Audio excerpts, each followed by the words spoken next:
I used to think I was the kind of man who could spot the cracks before they spread. I was wrong. Looking back, I don't know when it started, maybe 6 months ago, maybe a year. The signs were there, but I wasn't paying attention. Or maybe I just didn't want to see them. Lauren, my wife of 10 years, had always been steady, predictable. We had built a good life together, on paper, at least. She worked in public relations, handling PR for high-end luxury brands, while I worked in finance, managing risk portfolios for a mid-sized investment firm. We lived in a sleek, modern penthouse in Manhattan's Upper West Side, the kind of place that looked like success, with its floor-to-ceiling windows, minimalist furniture, and a balcony view that stretched over the Hudson River. It was the life we had planned, the life we had worked for. But lately, something had shifted. Lauren had always been polished, but in a way that was effortless. Now, she was curated. She started dressing up more, not just for work events or client meetings, but for simple things. A casual brunch with a friend, a late-night run to the store, a midweek yoga class she suddenly didn't feel comfortable attending in leggings anymore. And it wasn't just her outfits. She started wearing perfume again. For years, she had cycled through expensive bottles, spraying a mist of something floral or musky before we went out. But at some point, maybe a year or two ago, she had stopped, saying she preferred her skin clean. I had barely noticed at the time. Now, though, it was back. A new scent, something light and unfamiliar, lingering in the air after she left the room. I didn't comment on it at first. I wanted to believe it was nothing, that she was just going through a phase, trying to rediscover herself. But then came the phone. She was always on it now. Late at night, curled up on the couch, screen glowing softly in the dim light. I'd wake up at odd hours and find her still awake, thumb scrolling, a faint smile playing on her lips. I caught her once, just past midnight. I had gotten up for a glass of water and found her sitting there, grinning at her phone. She must have felt my presence, because she looked up suddenly, startled. "Couldn't sleep?"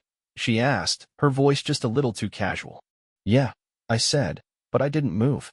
She locked her phone, placed it face down on the couch beside her, and stretched as if she were just about to come to bed anyway.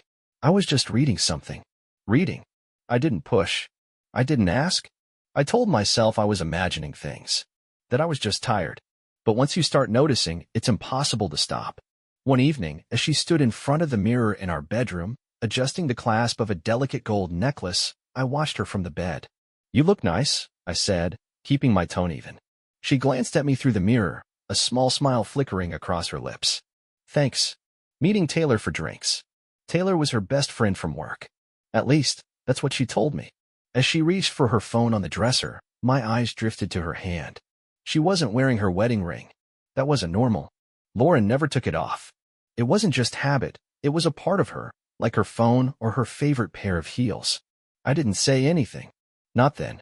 Instead, I waited until she was gone, until the sound of the elevator doors closing echoed through the apartment. Then, I started searching. I checked the bathroom counter first. Nothing.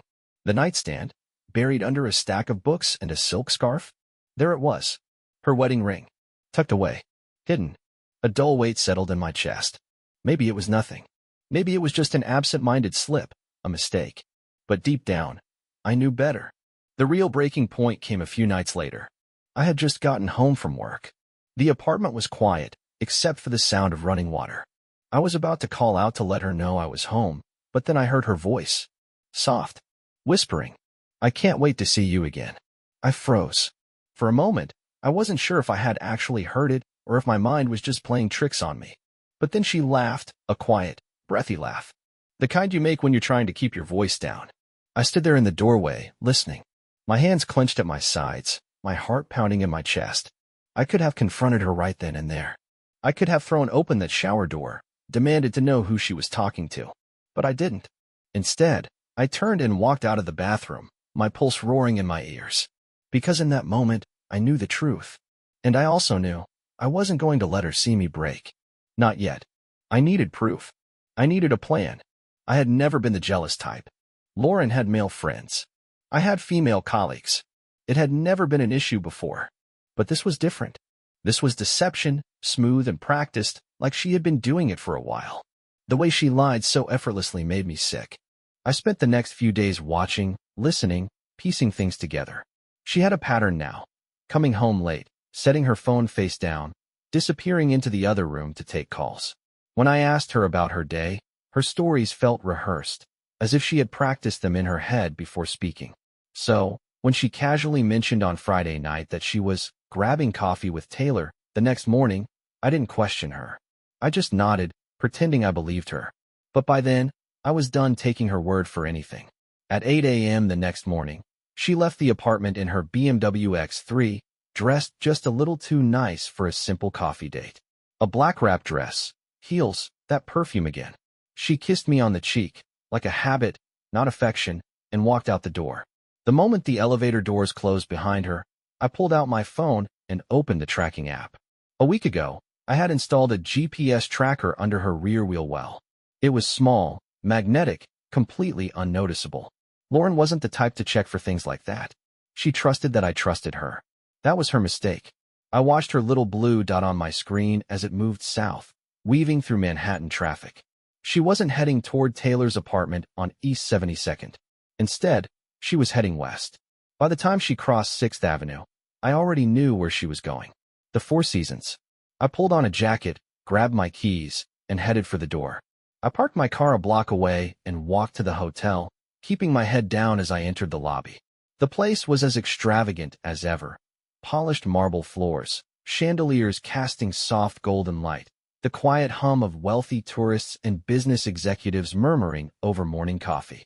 I stood near the concierge desk, pretending to check my phone, but my eyes stayed locked on the front entrance. And then, I saw her.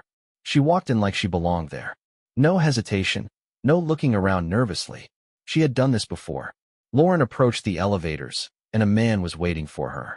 Tall, well-dressed, a charcoal gray suit that fit him like it was tailored specifically for him, which it probably was. He had that polished Wall Street look, slicked back dark hair, a strong jawline, the kind of guy who ordered $1,000 bottles of wine without looking at the price. She smiled up at him, relaxed, comfortable. He reached out, touched her arm. She didn't flinch. I felt my pulse slow. This was it. They stepped into the elevator together. The doors closed. I stood there for a long time, not moving. I had told myself, in the back of my mind, that maybe I was overreacting. That maybe there was some explanation for all of this. That she was pulling away from me for some reason that had nothing to do with another man. But there was no explaining this. This wasn't distance. This wasn't stress. This was betrayal. I needed to know more. I walked toward the reception desk, keeping my voice calm. Excuse me. My wife just went up. I think I left my wallet in her bag. She's in a suite. Maybe under Lauren Harrison? The young woman at the desk smiled politely and tapped at her keyboard. Let me check. My fingers tightened around my phone as I waited. After a moment, she looked up. I'm sorry, sir, but I don't have a Lauren Harrison in the system. Of course. She must have checked in under a different name. Or maybe he booked the room. I forced a chuckle. Right, my mistake. She might be under Taylor Wilcox. Can you check that? She nodded, but after another moment, she shook her head. No Taylor Wilcox either. Lauren had covered her tracks. I exhaled slowly. No worries. Thanks. I stepped away from the desk, pulling out my phone. I opened the tracking app again and zoomed in. Her dot was still in the building, unmoving. I stared at the screen, feeling a strange sort of stillness settle over me. The man, the way she smiled at him, the way he touched her arm. This wasn't some impulsive fling. This was a relationship. I had spent 10 years married to her. I knew how she moved, how she spoke, how she carried herself. And I knew that what I had just seen wasn't new. It wasn't fresh. It was established. I didn't know how long it had been going on, but it was long enough for her to be completely at ease with him. Long enough for them to be confident, careful, coordinated. Long enough for her to decide that I wasn't worth the truth. I drove back home, my hands gripping the wheel so tight my knuckles ached. I didn't turn on the radio. Didn't let myself think. Just focused on the road, on the turns, on the stoplights. I pulled into our building's underground garage and sat there for a moment, staring at the empty passenger seat. I had options. I could confront her. I could scream, break things, demand answers she probably wouldn't give me. But what would that do? It wouldn't undo anything. It wouldn't erase the image of her walking into that elevator, smiling at him like he was the only man in the world. I pulled out my phone and checked the tracker again. Still at the hotel. I took a deep breath and exhaled slowly. I wasn't going to confront her. I wasn't going to yell. I wasn't going to beg her for explanations or make her feel like she had one. No, I was going to do something much worse. I had never hired a private investigator before. I never thought I would need to. But after watching Lauren walk into that hotel with him, after seeing the way she looked at him, I knew I needed more than just a gut feeling. I needed proof. Real, undeniable proof. That's how I found myself sitting in a dimly lit office in Midtown Manhattan, across from a man named John Lasky. Lasky looked exactly how I expected a PI to look, mid-50s, gray at the temples, sharp eyes that had seen too much. He wore a navy windbreaker over a wrinkled button-up, and his office smelled like stale coffee and cigarette smoke, even though I never saw him light one. "You want the full package?" he asked, leaning back in his chair. His voice was rough, like he'd spent years yelling over city traffic. "What does that include?" "Surveillance, GPS tracking, phone records, bank statements. If you want the guy's name, where he works, what he eats for breakfast, I can get it." He tapped a folder on his desk. "And I don't half-ass things." I didn't hesitate. "Do it." Lasky nodded and slid a contract toward me. "Sign here. It'll take a week, maybe 2. You'll have everything you need." I signed without reading the fine print. At that point, I didn't care about the cost. I just wanted the truth. Lasky worked fast. Within days, I started getting updates. He had placed a tracker on Lauren's car, the same way I had, but he had access to more. The first set of photos came in on Tuesday. Lauren leaving the Four Seasons on West 57th Street. Same black dress, same heels, stepping into a black Audi S7. The guy, Lasky called him Mr. Gray Suit, for now was behind the wheel. That alone wasn't enough. But then, more came in. Wednesday night, she met him at a restaurant in Tribeca, La Canda Verde, one of those high-end Italian spots where the wine costs more than a month's rent in some places. She sat across from him, laughing, her hand resting on his arm. Thursday, another hotel. Not the Four Seasons this time, but the Greenwich Hotel on Northmore Street. She walked in at 9:45 p.m. and didn't come out until morning. By Saturday, Lasky had video. Lauren in the elevator with him, her arms around his neck, lips pressed against his. I stared at the screen, numb. I had already known. I had seen it happen in real time. But there was something about seeing it like this, cold, clear, undeniable, that hit differently. I clicked through the files Lasky had sent. Screenshots of text messages. Some of them were harmless, dinner plans, inside jokes, things that could have passed as friendly if you didn't know better. But then there were the others. The ones that made my stomach turn. Each message was a nail in the coffin of our marriage. Lasky called me Sunday morning. "You want the guy's name?" I hesitated. Part of me wanted to keep him faceless, nameless, just a stranger who had walked into my life and set fire to everything. But another part of me wanted to know exactly who he was. "Yeah," I said. "Tell me." Lasky exhaled. "Adam Foster. 42. Managing director at an investment firm. Divorced. No kids. Lives in a loft in Soho." I closed my eyes. The name didn't mean anything to me. But now, he was real. The next step was the lawyer. I didn't go to just anyone. I went to Evelyn Drake. Evelyn had a reputation in Manhattan. If you were getting divorced and wanted to walk away with everything, you hired her. If you were on the receiving end of one of her cases, you prayed. Her office was in a glass skyscraper off Park Avenue. Everything about it screamed power. Floor-to-ceiling windows, a desk the size of a small car, leather chairs that probably cost more than my mortgage. She didn't waste time on small talk. She flipped through Lasky's file, nodding as she scanned the photos, the texts, the bank records. "This is airtight," she said, tapping a manicured nail against the pages. "She won't see it coming." That's exactly what I wanted. I wanted Lauren blindsided. Evelyn leaned back in her chair. "How do you want to handle this? What are my options?" She folded her hands. "You can confront her now. Use this as leverage. Get her to agree to terms without a fight." Or, she slid the folder across the desk. "We hit her with everything at once. Serve her at work, at home, wherever it'll hurt the most. She'll have no chance to cover her tracks." I thought about it. Lauren was smart. She was calculated. If I took my hand too soon, she'd try to spin it. She'd find a way to manipulate the situation, to make herself the victim. No, I wasn't giving her that chance. I reached for the folder. "Serve her." Evelyn smiled. "Good choice." That night, I sat in our apartment, drinking whiskey neat, watching the city lights flicker outside the window. Lauren was out again. "Dinner with friends," she had said. I checked the tracker. She was in Soho, at his place. I exhaled, long and slow. There was no more guessing. No more wondering. I knew everything now. And soon, so would she. Lauren and I had built a life together, but I had always been the architect of our finances. She liked to think we were equals when it came to money, but that had never been the case. She spent it. I managed it. She had a vague idea of our accounts, what we had, where we kept it, but she had never paid attention to the details. She had no clue about the real numbers, the fine print, the layers of security I had put in place over the years. That was about to work in my favor. Because while she played house, I played chess. I started with the joint accounts. Lauren and I had three, one for household expenses, one for travel and leisure, and one we used for investments. On Monday morning, I walked into J.P. Morgan Private Banking on Madison Avenue.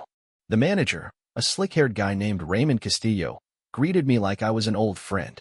We had met several times over the years, always for high-level financial discussions, tax strategies, investment opportunities, that sort of thing. He shook my hand. "Tom, good to see you. What can we do for you today?" "I need to restructure my accounts," I said, keeping my voice steady. His smile tightened a fraction. "Restructure?" I leaned in slightly. "I want my name removed from all joint accounts. Move my funds into a separate trust under my sole control." Raymond hesitated. "Does your wife know about this?" "She will soon," I said.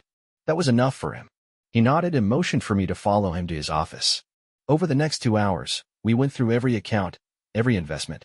I transferred my portion, which, in reality, was most of it, into a newly created Seattle-based trust under my name.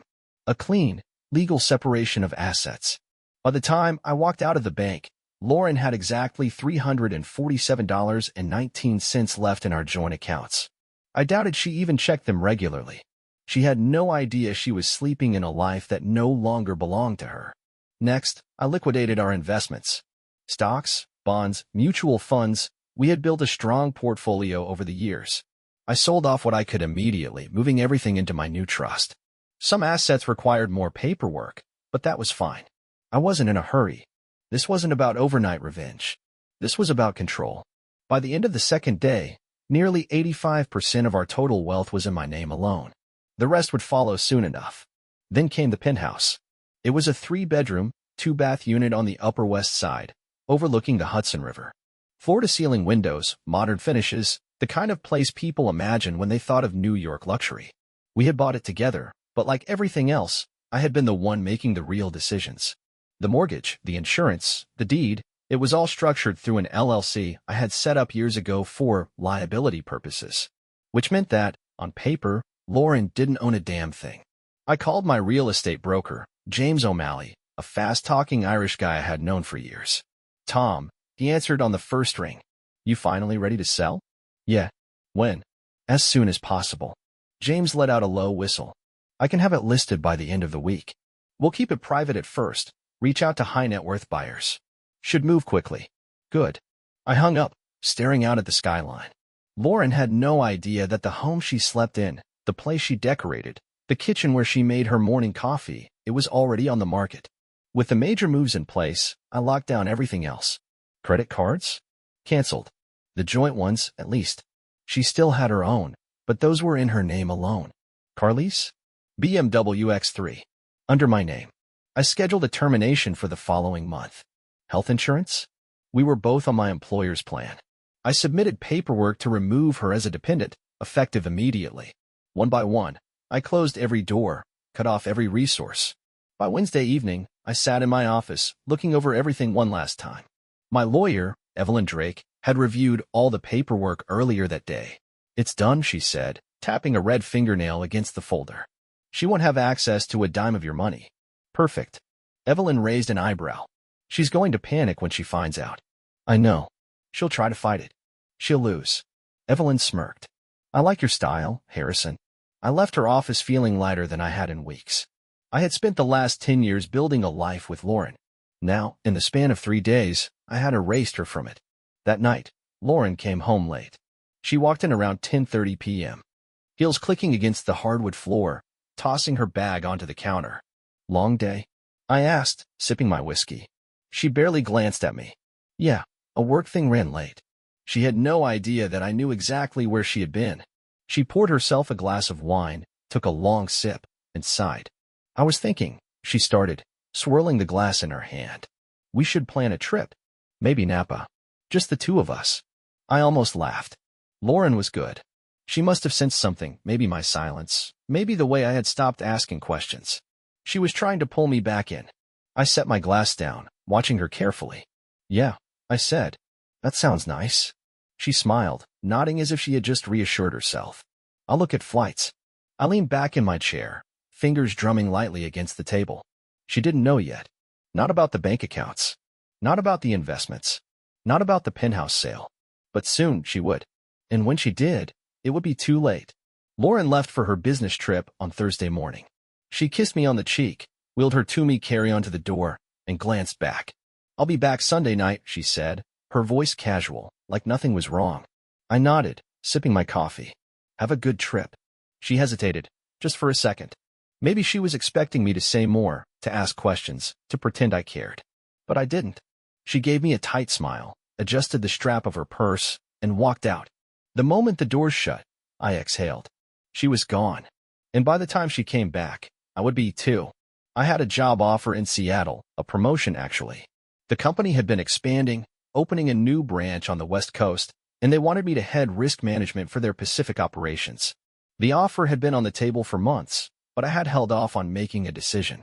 At first, it was because of Lauren. Now, it was because of me. Seattle was my future. New York was nothing but the past. I didn't pack the car. I wasn't driving. Instead, I packed my belongings into sealed containers and arranged for a transportation service to ship everything to Seattle. I kept it simple. 2 crates. Clothes, personal documents, my laptop, and a few sentimental things I actually cared about. The rest? Furniture, appliances, decorations, Lauren could have them. By Friday evening, the company had picked up my things. The crates were on their way across the country. Everything was moving according to plan. The last thing to do was leave the envelope. I sat at her desk, the one she barely used, and placed it right in the center. Inside, she'd find a copy of the divorce papers. Filed. Irreversible. The PI's evidence. Photos, timestamps, texts. Every lie, printed and stapled. Her engagement ring. The symbol of a promise she had shattered. I imagined her walking in, seeing the envelope, opening it with curiosity that quickly turned to panic. I wouldn't be there to see her face. And that was the best part. By Saturday morning, I was at the airport. I had checked in online, carried nothing but a single to-me carry-on and a laptop bag. The flight was Delta 1225, nonstop to Seattle-Tacoma International. First class. One way. As I sat at the gate, I watched people move around me.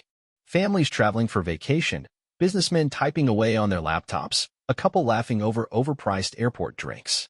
I was just another face in the crowd. A man leaving New York behind. The flight was smooth. I spent most of it staring out the window, watching the sky shift from deep blue to the warm glow of the sunset as we cut across the country. I didn't think about Lauren. I didn't think about what I had left behind. Instead, I thought about what was next. Seattle. A fresh start. A city I had visited a handful of times but never truly explored. My new place was already lined up, a waterfront condo in Belltown, overlooking Elliott Bay. I imagined waking up to the side of the Olympic Mountains instead of a skyline filled with memories I wanted to forget. I imagined walking through Pike Place Market on quiet mornings, breathing in the crisp, salty air. By the time we touched down at Seattle-Tacoma, I felt lighter than I had in years. I was free. Lauren would return home on Sunday night. She'd step into the penthouse expecting things to be exactly as she left them. Instead, she'd find silence. No husband. No explanations. Just an empty home and an envelope on her desk. By the time she read the first page, my number would already be disconnected. By the time she processed what had happened, I'd be untouchable. A ghost. And she'd never see me again. Lauren must have thought she walked into a burglary. I pictured her stepping into the penthouse on Sunday night, rolling her suitcase through the door, expecting things to be exactly as she left them. Instead, she found an empty home. The closet? Cleared out. No suits, no dress shirts, no shoes lined up neatly by the door. The bathroom? Bare. No toothbrush, no razor, no bottle of cologne on the counter. The living room? Same furniture, but different energy. No laptop on the coffee table, no jacket draped over the back of a chair. Even the damn espresso machine was gone. It must have taken her a few seconds to process, to feel the silence, to sense something was off. And then, her eyes must have landed on the desk. The envelope. I imagined her picking it up, flipping it over in her hands, seeing her name written in my handwriting. Maybe she hesitated before opening it, some part of her knowing deep down that everything had just changed. Inside, she found the divorce papers. Signed, filed, irreversible. The PI's evidence. Photographs, receipts, text messages, hotel bookings. Printed and stapled, every detail documented. Her engagement ring. Sitting at the bottom, small and cold, a reminder of what she had thrown away. That's when it must have hit her. She had gambled on a double life. And lost. By Monday morning, my lawyer, Evelyn Drake, called me. Well, she's awake, Evelyn said, amusement clear in her voice. Her lawyer just reached out. I smirked. What did they say? The usual. I heard the shuffle of papers in the background. They're claiming she had no idea this was coming. That you acted unfairly. That she wants to discuss terms. I leaned back in my chair, looking out at the view from my Belltown condo in Seattle. The sky was overcast, the bay reflecting soft grays and silvers. A world away from Manhattan. She thinks there are terms? I asked. Evelyn laughed. Oh, Tom. She's in for a rough morning. I heard the sound of more pages flipping. They'll be asking about assets next. Want to guess how that's going to go? I didn't have to guess. I already knew. The accounts?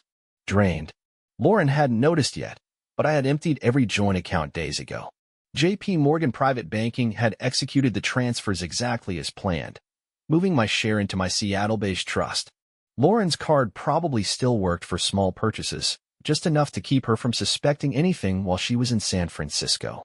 But now, when she checked the balances, she'd find exactly $347.19.